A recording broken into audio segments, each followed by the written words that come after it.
So, Alak nga po mag-transfer po ng second sem sa ibang school. Bakit? Yung nagkaroon po kasi ng problema ng birthday ko Anong problema? Ano po, di ba po, nasa school po ako. Then, nag-CR po kami ng 3 kong kaklase. Tapos hinarang po ako ng 3 po doon. Kinulong po ako sa CR kasi sinaya po ako sa tukan. Kasi daw po, parang sinisilipan ko daw po yung girlfriend niya. Sabi ko, anong gagawin ko sa girlfriend mo? Pake ko sa girlfriend mo. Kasi yun, sinampal po ako, tapos bibirahin na po dapat ako Buti na lang po, pinigilan po ng 2 niya kasama. So, siguro mag-transfer na po sa second sem sa ibang school. So yun po, stop po muna natin. Just a heads up lamang po, in this video, ang pag-uusapan po natin is ito pong pangyayari sa buhay ni Luis na alam kong hindi niya ito makakalimutan kasi nga po, nangyari ito sa araw mismo ng kanyang kaarawan. Yun nga po sabi ni Luis na binubuli nga, may nambuli nga po sa kanya, ikinulong daw or nilock daw po yung pintuan ng CR, tapos sinampal siya at parang hinahamon na makipagsuntukan dahil nga lang po sa paratang sa kanya na parang sinisilipan daw ni Luis yung girlfriend ng lalaki. So itong mga pangyayaring ito guys, akala ko talaga guys is sa ano lang ito, sa mga palabas ko lamang ito or sa palabas lang talaga ito makikita, pero nangyayari pala talaga ito sa totoong buhay at nangyari pa talaga ito kay Luis mismo. So alam ko na hindi tama po yun, alam natin na hindi tama po yung bullying, yung pambubuli po, pananakit ng kaklase, ng kapwa, hindi po yun tama, especially mga estudyante po ito at sa school pa nangyari. So kailangan talaga ng karampatang parusa para sa mga bully na ito, kasi kapag pinabayaan ng mga bully na ito kapag pinabayaan po sila is uulit-ulitin po nila ang kanilang ginagawa. So kailangan talaga na merong karampatang parusa. And also for Luis, kung gusto man talaga niyang mag-transfer ng ibang school, is mas okay na din po yun para at least maging kampante siya, kasi mahirap din po yun na nasa isang school siya, nasa isang paaralan sila nung mga nambuli sa kanya at palagi niya po ito makikita. So baka magkaroon siya ng anxiety or stress, depression dahil nga po sa kakaisip. At para sa akin siguro, instead na lumipat si Luis ng ibang school next sem, is mas okay siguro kung bumalik na lamang siya doon mismo sa kanyang dating paaralan. Ipag-pray po natin yun na sana maisip din po nila Tekram na pabalikin si Luis doon sa kanila. Kasi para sa akin naman, pagkalipas ng mga sobra or halos 3 buwan na nga po, ay parang nagsisisi na rin naman si Luis sa kanyang kasalanan. Umamin naman siya, aminado naman siya, at alam kong hindi na niya magagawa po ulit yun, kasi nga po kung babalik man siya doon is wala na namang mangiinganyo sa kanya na gumawa ng mga ganito ganyan. So ipag-pray po natin na makabalik si Luis doon sa Manalastas family para itong pambupuli sa kanya sa kanyang paaralan ngayon ay hindi na nga po maulit, at mas maganda talaga na doon siya bumalik sa kanyang dating paaralan, kasi wala namang nangyari na bullying sa kanya doon kahit na ilang taon siyang nag-aral doon. So yan, ipagpatuloy po natin. Sabi ko nga po sa teacher ko, birthday ko, ginanyan nila ako. Nga po. Grabing karanasan sa birthday pa mismo. Ano bang nangyayari pala talaga yan? Ngayon gulat nga din po ako, first time ko nangyari sa buhay ko yan Kala ko, may pagsundo ka na po sa akin. Paano ba yung nag-CR ka? Tatlo po kami, may 2 po akong kasama.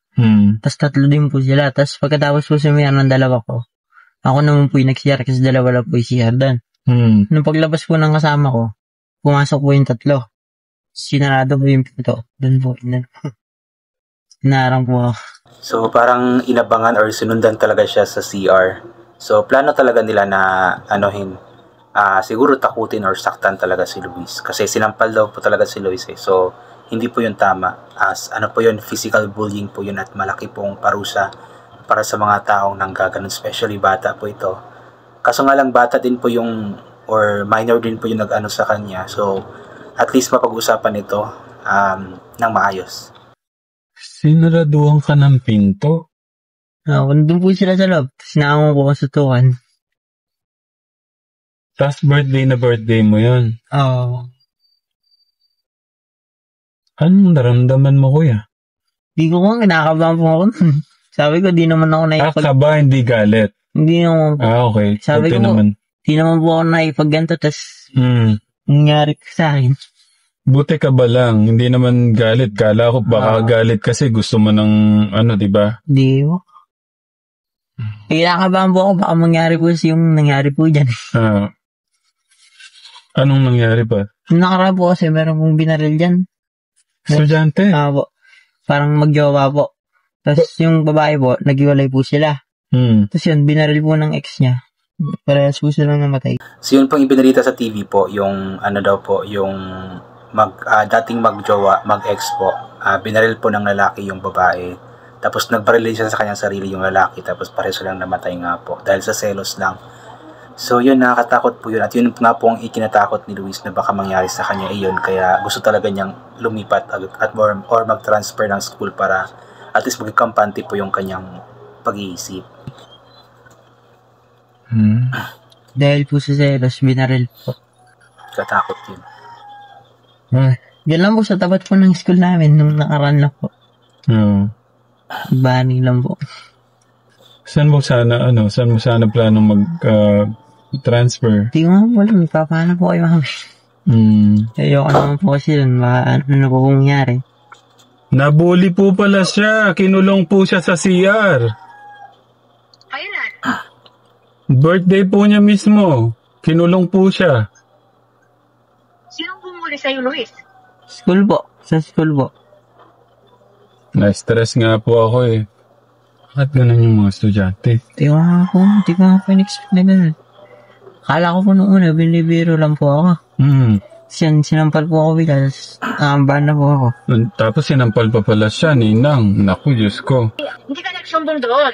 Sumbong po ako sa teacher ko po. Umiyak siya. Sorry po yan. Sorry. Ayun po, naayos naman po. Hindi ko lang po alam kung ano po kung kasunod na mangyari doon. Ay, napaiyak tuloy natin siya, ninang. Pati tuloy ako. Kung walang action yung magsumbong ka sa polis. Sa polis ka magsumbong kasi ulit-ulitin nila yun pag walang action yung school mo. Okay naman na, nasabi naman na po sa may principal po nila. Bali, anong ginawa ng mga nambuli sa'yo? Anong ginawa nila sa'yo? Humingi sila ng sorry sa'yo? Yung nag-ano naman po, pero depende po kasi kung ano po yung plano po niya sa po niya. Pwede naman po kasing sabihin niya po dun sa school na okay na, pero pagdating po sa labas. Yes, tama yung sinasabi ni Luis kasi pwede namang sabihin na okay na, wala na, nagkasundo na, pero di natin hawak yung pag-iisip ng mga tao kasi, so hindi natin alam kung ano yung plano nila kung nasa labas ng paaralan. Kaya yun po yung ikinatakot ni Luis since meron na nga pong nangyari sa harap mismo ng kanilang paaralan. Sa tapat na paaralan po nila yung pong pamamaril nga po at namatay nga po dahil sa selos. Kaya yun pong ang ikinatakot ni Luis na baka mangyari sa kanya. Sana hindi naman po mangyari at ipag-pray po natin si Luis na palagi siya magiging ligtas. Ano ba yan? Yun ang mahirap po yan. Nalungkot naman ako sa nangyari sa'yo. Ba nangyayari pala yan talaga? Kahit nga po ako, nagulat po eh. First time po masali po sa kanya. Nagreklamo po ako sa teacher ko. Sabi ko, sa buong pag-aaral ko, hindi naman po ako nasali sa ganun. Dito po ako sa private. Tapos ganyan pa po ako yung mga estudyante. Oo nga, kakalungkot talaga yun. Ang mahirap, yung sabi mo, may nag-away dito, pinatay. Parang may bago po yata kasi yung babae po. Tapos nag-post po yung lalaki, sabi po niya, parang hanggang kamatayan daw. Tapos yun. Nakakabahala yan, dapat matutukan ng yan. Matutukan po ng ating mga... Kasi imagine mo Katekram, baka kita ka nila kasi parang yung alam mong tawag doon yung pagka nakikita yung bata na parang tahimik, mabait. Parang kalimitan kasi sa mga ganun tahimik lang na anong tawag doon na napagdidis kita. Ay hindi, napagtitripan. Paisip tuloy ako. Ano naman nangyayari dito sa mundo? may ganyan. Ako, pagka nakita kita, ikaw bata ka sa school. Ay, nako. Kakausapin lang naman kita. Ba't mo gananon yung anak ko? Ang classmate nyo. So yun nga po, ayan, grabe yung nangyari kay Luis. Imbis na good memories yung kanyang maalala sa kanyang karawan, is bad memory pa. So yun, sana hindi na maulit pa at sana maging maayos nga po at hindi mangyari yung kinatatakutan ni Luis. At si Luis kasi yung klase ng tao na ayaw ng gulo. Pareho kami ni Luis ayaw ng gulo. Ayaw namin ng gulo, kami mga introvert na tao. Gusto namin ng tahimik na buhay, ayaw namin na may kaaway, may gulo, may nangaano sa amin. Gusto namin yung wala lang, yung chill lang ba, yung relax lang, yung hindi stress. Kasi mahirap pong ma-stress kami at mahirap pong dalhin yung stress para sa aming mga introvert na tao. Kaya ipag-pray po natin na sana maging maayos na po. At kung lilipat man si Luis, ang gusto ko sana is makabalik na lamang siya dun sa dati niyang paaralan para alam natin na safety talaga siya. So yun, I think hanggang dito na lamang po muna ito. God bless po and bye for now.